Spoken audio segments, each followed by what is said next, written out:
Hey, what's going on, guys? Last time we talked, we had chatted about kind of some off-season training, how to approach that, what things we were looking to improve in the off-season, breathing strength, aerobic capacity, gymnastics capacity, and then some skill development or capacity. So we're starting to get to the point where we are coming to an end of your off-season, and we should have developed the correct amount of tempo work or base building for your strength in regards to positions, or laid kind of like that low-level base aerobic work. So now what we're going to start to talk about is how to incorporate true base building as we're starting to get into your season a little bit more for aerobic work. I just wanted to touch before we get started on why this is important. So there's something called aerobic deficiency syndrome, and this is where a poor aerobic system causes chronic fatigue, increased body fat, hormonal imbalances,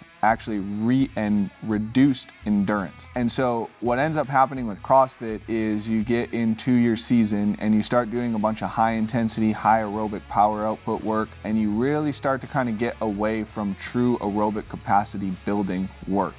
And so over the course of your season, we can start to develop this aerobic deficiency syndrome and start having injuries pop up. Our cortisol levels are constantly high. We can't lose weight for some reason, despite maybe needing a gymnastics to lose weight for gymnastics for next year. We feel like we just aren't in shape anymore. So this is kind of why we like to use this time period, really no matter who you are as an athlete, even if it isn't necessarily a priority, to just kind of realign your anaerobic and your aerobic systems. Now, there are people who do have aerobic priorities and do need to develop their aerobic system that might not be suffering from aerobic deficiency syndrome, but the aerobic deficiency syndrome is still something we want to keep in the back of our minds. So when we are building a base for your aerobic system, we're looking at a 6-month minimum for someone who has a priority. For someone who doesn't have as much of a priority, you're looking a little bit closer to kind of like a 3-month minimum, and it becomes more of like kind of build the base and get you above your ability level, your previous ability level, and then we're just going to try and maintain for the rest of the year and work on some of your other priorities. For somebody who does have a priority in this, we're going to need to take those entire 6 months to develop your base in kind of like that first 3-month cycle or 12-week cycle, and then use that base that we just built to develop a higher threshold for you in that next 3-month cycle. And then we're gonna work to maintain that for the rest of the year. So if this is a priority for you, we kind of want to work with 3 sessions a week. And what we're gonna try and do is fill a couple of buckets. So we have low-level aerobic activity. So this is 120 beats per minute or less for most people. There are some people who have lower heart rates than others. Typically, you don't see these people as having aerobic priorities though. So 120 beats per minute or less is a pretty good benchmark for you to work inside of. This is your true aerobic system. So this is where you're only utilizing fat as your energy source. You have constant inflow of oxygen. You're never developing lactate and using that as a fuel source. It is always just developing your aerobic level. So then we get into zone 2, which is kind of like the popular thing right now. And we're going to talk a little bit later on about some metrics for this, but typically this is about 150 beats per minute, and we'll kind of talk a little bit more about that though. For your work times, if you guys are in 120 beats per minute and trying to develop that lower level aerobic base, we're looking at 60 to 120 minutes of work. So it's out a little bit longer. It is a significantly longer time domain, but one of the kind of cool things about this is we can develop that over the course of a day. So for those of you that are actually coaching classes, you get a lot of this work just walking around, helping people out inside of the class, coaching people in the class, moving back and forth, setting up equipment, etc. So you actually can probably get your 60 to 120 minutes just in class. Otherwise, if you actually go out for a walk and just do like 3 30-minute walks, you can get this very easily. Even 4 20-minute walks or 3 20-minute walks, you can get this lower level aerobic work pretty easy. It doesn't have to be in the gym, but it is going to set an awesome base. If you are walking, you're going to get some vitamin D, which is always a plus for the immune system for when we go train harder in the year. For that 150 beats per minute time range, or that zone 2, we're looking to 30 to 60 minutes of work. We can stretch this out over the course of the 6 months because this is a little bit more intense work. Some of the work that we do, we might develop a little bit of lactate in just to kind of get some sports touches, but we should be working relatively inside of an aerobic state. Still, we want to try and develop that volume over the course of the year, potentially even over the course of many years if you're training with the same individual, same coach. How do we keep these sessions sports specific over the course of a year? If you only do machines, you are only going to get good at machines. You're not going to get good at the actual sport. We've seen this a couple of times with our athletes. This was kind of like a learning lesson for me early on in my career, is doing machines gets you good at machines. It can transfer over the sport for specific with athletes with like no aerobic system, but if you've been training for a couple of years, just doing the machines gets you good at the machines. This doesn't mean we should totally take away machine training sessions, but we need to figure out a way to mix in the sport so that you are getting touches on the sport, because ultimately our goal is to get better at the sport. So we have 3 sessions here. Our first session, we're gonna go every 5 minutes for 6 to 12 sets. This brings us out to that 30 to 60 minute time frame. 7 burpee box jump overs, 7 chest to bar, 7 drop and reset power cleans. The remaining time of that window, you guys are gonna easy cyclical machine of choice. Change it up each window.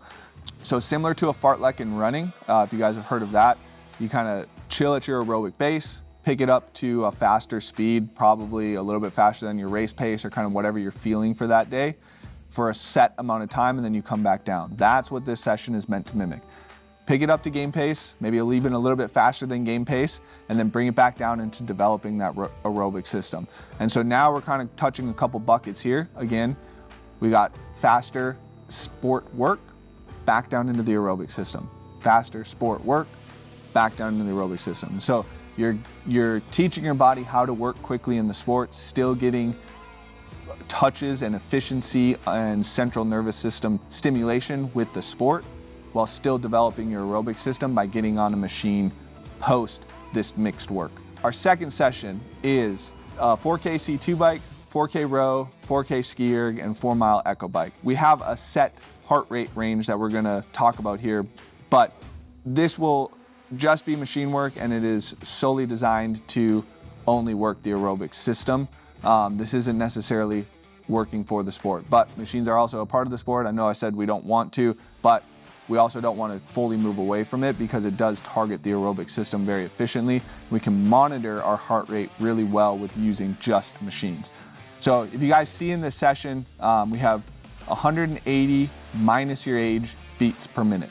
So this is working at what is called your maximum aerobic function, or MAF. This has become, there've been a few kind of other camps that have put this info out there, but it was a protocol created by Dr. Philip Maffetone. But what he found is that typically people have like a max heart rate and they do the 220 minus your age, but that isn't necessarily the most accurate to come up with your max heart rate. It also gives you some weird aerobic zones when you go into like quote unquote zone training.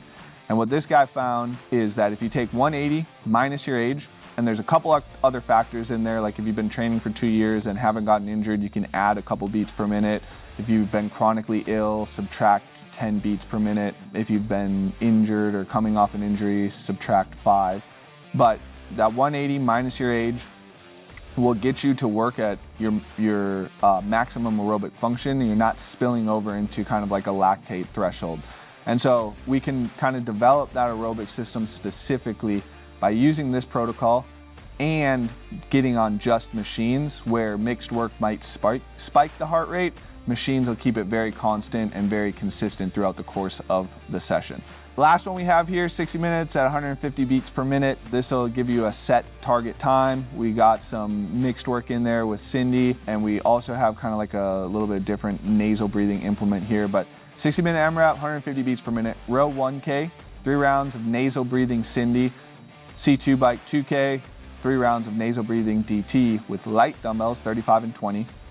So what this is going to do is it's going to touch on kind of that 150 beats per minute, which is, if you're age 30, subtracted by 180, you're right around in the ballpark, your maximum aerobic function. It's also going to teach us how to breathe during the movement. So this is kind of knocking out a skill-specific portion of our aerobic training, while also teaching you how to breathe well through the movements, which is kind of something we talked about in our off-season video. You can never do enough breathing work in the sport. Nasal breathing is a great way to develop breathing patterns for movements. In this one, we have a hinge and upper pull, an upper press, lower squat, and a lower pull. So it's getting us to breathe in a lot of different patterns and learn how to breathe in a lot of different patterns. The weight is light, so it shouldn't spike the heart rate up. You guys might start to see a little bit of like a heart rate creep during this one, and that just means the heart rate does tend to get a little bit higher. So you might see your paces decrease because there is mixed work in this one, but for the most part, because we're wearing that monitor, when we get on the machines, we can bring it back down to 150 beats per minute and just consistently cruise at that pace. So this is kind of what we're looking for session-wise as we go to develop our aerobic system this year.